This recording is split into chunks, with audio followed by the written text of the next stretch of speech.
I have been waiting to do this unboxing for a few weeks now because we've just been so slammed at the shop. We're hiring, everything's growing like crazy. We have some stuff planned for the future that you guys are gonna really, really like. Yeah, I don't wanna give away too much, but we're working on some projects that are gonna be pretty impactful, I think, for the footwear industry. It just takes a lot of time, takes a lot of energy and effort, and we're a very small team. You know, it's like 10 or 12 of us to do all this stuff. Scentbird is a sponsor of this video, and I actually really like Scentbird. It's something I recommend to my friends. It's something I personally like doing because I get all these free little vials. If you don't know what they do, it's a subscription-based service that sends you a 30-day trial-sized vial of really nice and like name brand perfumes and colognes. It's only $17 a month. And what that allows you to do is try colognes. Instead of buying that $150 huge bottle that you end up not liking, you're like, what am I gonna do with the $149 remaining in this bottle? And so my favorite part, what did we actually get this month? Well, we got 3 samples here. We got the Sanctuary Cross River Gorilla, killer name. Let's see how this one smells.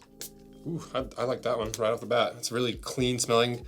Cardamom, green apple, violet leaf, vetiver, and smoked leather. No wonder I liked it. Next is the Zircon Chrome. Ugh, don't like that one. That's a little too fruity for me. Then finally, Avant Quintessence. Oh, that's for sure a girl's. Yeah, because it's orange blossom, jasmine, patchouli, vanilla, and white musk.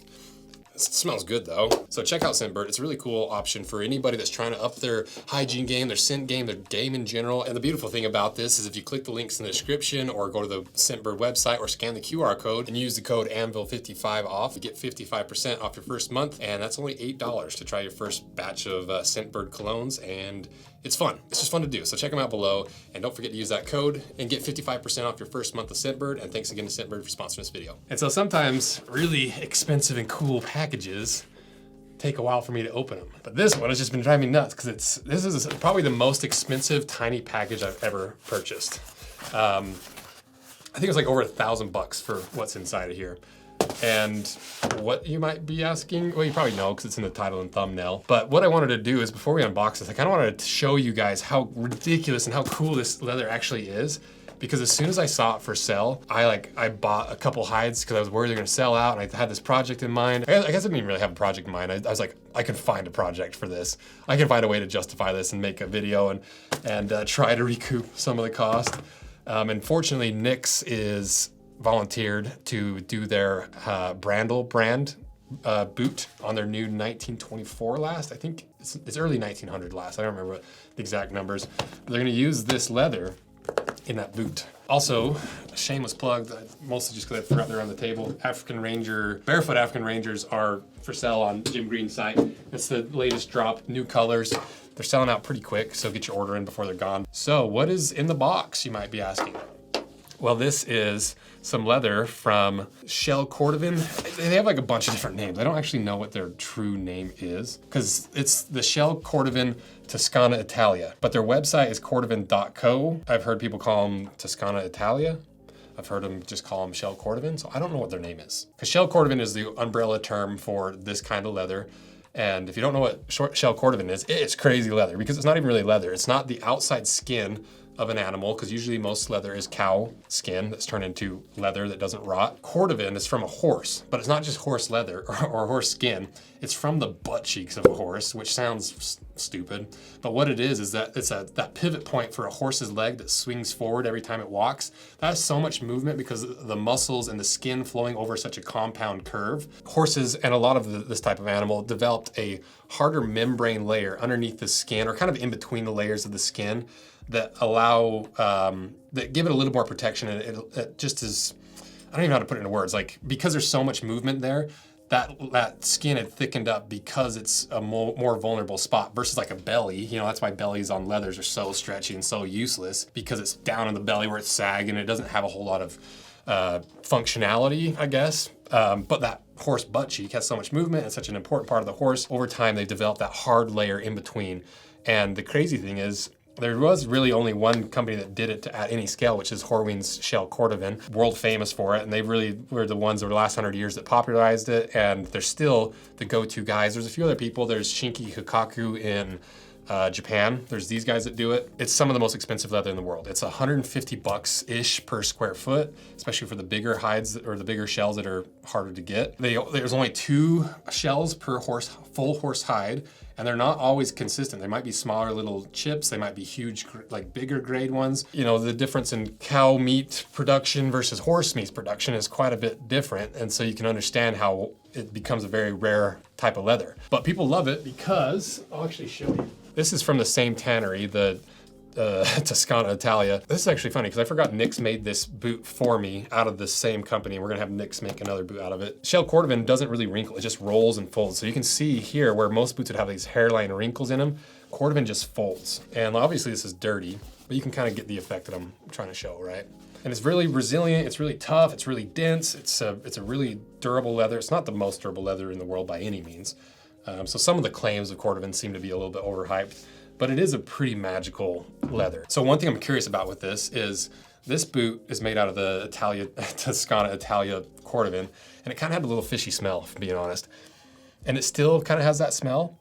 Like when you compare it to a Horween's Shell Cordovan, like this pair of color number 8 Horween Shell Cordovan Aldens that there's plenty of videos on if you haven't seen those. Lots of trash talking and lots of things that are good about them. Put those in the links and whatever, but you can see kind of similar effects. Shiny, rolly, you know, but they smell very different. So now, enough of that little bit about Cordovan. Let's get to what this Cordovan actually is. As soon as I heard about this, I was like, I need some of that because people are gonna want to watch a video on it, and like you guys are gonna be geeking out over it, and it's such a cool story that, as you've probably seen from the main channel, we love telling stories. I like hearing the background behind things and why it's so popular and where it came from, and watching the progression of things over the decades and years and centuries even sometimes. So this stuff is like right up my alley. So what is it that's actually in here? It's the Metta Catharina Shell Cordovan, and Metta Catharina doesn't mean anything to any leather worker because the story is where that name comes from. Because on December 10th, 1786, hundreds of years ago, a storm forced the Metta Catharina to seek shelter in the Plymouth Sound, which is a little inlet where it's a little more calm, so the sea doesn't, if in a crazy storm, it doesn't wreck your boat. Bound for the Mediterranean with cargo of hemp and leather from Russia. Unfortunately, the crew was able to get ashore and get away from the boat. They anchored the boat and hoped that it made it through the storm. And as soon as they got ashore, the winds completely changed and it really started sweeping up into the sound and causing a lot of waves. And even though it was anchored really well and they thought they were safe, unfortunately, that bad boy sunk. And it was a 53-ton boat that sunk straight to the bottom of the 100-foot Cornish side of the Plymouth Sound. Basically, for 200 years, they had no idea where that boat went, or the ship, and they just kind of were like, oh, it's lost to the sea, you know, whatever. And then a local diving crew in 1973 was down there diving around, doing the diver thing that they do, and they discovered some bells. They're like, hey, this looks like a ship bell. Like, what is this thing? So they pull it up to the surface, they wipe it off, clean it up, and they realize that on the surface of the bell it says, good luck with this one, me, Die Frau Metta Catharina von Flensburg, 1782, Die Brigantine,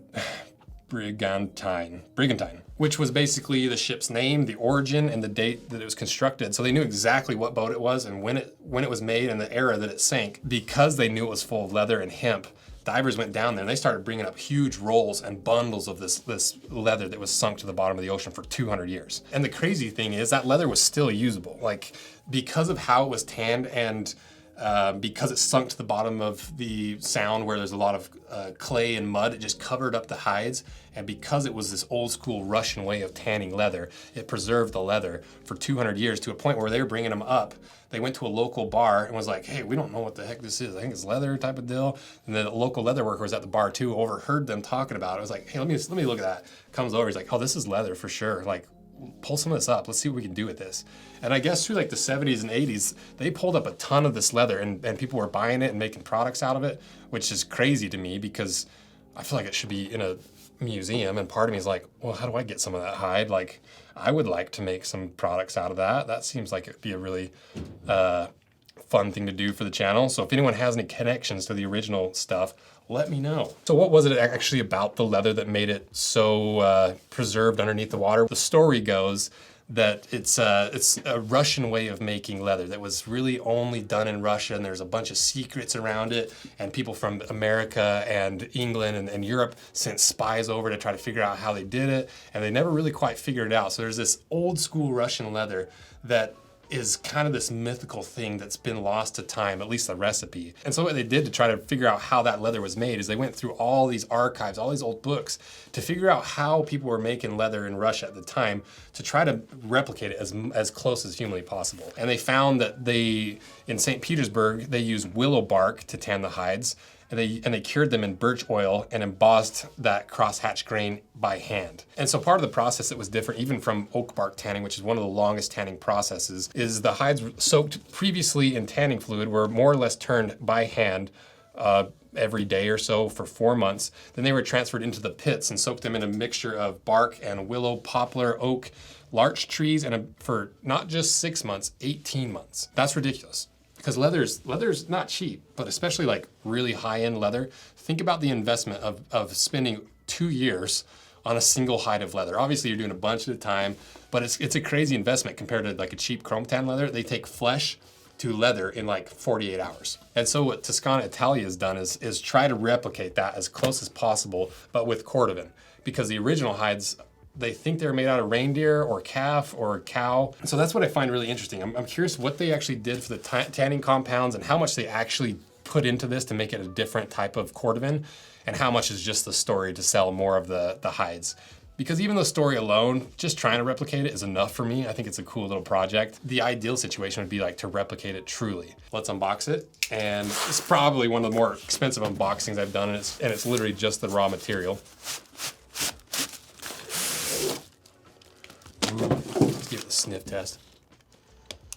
Ooh, it does smell different. I don't remember what color I got. I think it was like the initial color, because I just was panicking. I was like, I have to get this before they sell out. Let's see. I don't know how to unbox leather on camera. But... Ooh, dang. That smells so crazy. It really does smell very different from any leather I've ever smelled. So, we got a fat stack of, oh, okay, so these are the tags. If you were to make small leather goods out of them, you put these certificates of authenticity on your products. This symbol is only one that proudly guarantees vegetable tan leather in Tuscany, an artisan product of a century-old tradition. And all the scraps from this, I'm gonna make some stuff to give away to you guys. Because I bought 3 big shells, just in case. You know, I don't know exactly how much Nick's is gonna need to make that brandle boot, but I was like, I'm just gonna buy an extra hide just in case, and then if we have extra, we can give it away, and we can do some clod wallets and some slim wallets out of it, because this stuff smells crazy. It kind of has like a petroleum smell, and I don't know for sure if they used willow, but my grandma has a giant willow tree in her backyard. It might be just my mind playing tricks on me, but I swear it smells like that willow tree. Wow, that is so, it smells old. It smells like this was what was pulled from the bottom of the ocean. I just like that texture on top. Nice, and it's not like a flat, even color. It has some variation, which makes it look like it's actual leather. I don't like flat leather. The back side is a lot cleaner than previous versions of this company's shell that I've seen. So I wonder if the tanning process changes shell just a little bit. I'm gonna be really interested to see how this wears in a boot. But I wanna like actually really wear some of this leather and compare it. Maybe, here's what I should do. Let me know if you guys think this is a good idea, because I will 100% do it. What if I had one boot made out of Horween shell Cordovan and one out of this Cordovan, and we compare and contrast how they age differently? So let me know if you want me to do that, because I will. I'll try to convince one of these boot makers to do that and just get a matching-ish colors of both and wear them both.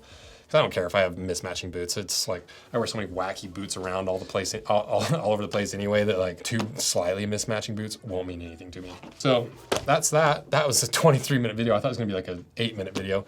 So let me know what you think. Check these guys out if you wanna get some of this leather. Seem like pretty decent company. I haven't really worked with them in any way, but I like the story. So stay tuned for Nick's making me a pair of these, and maybe try to convince someone else to do me the 2-pair comparison.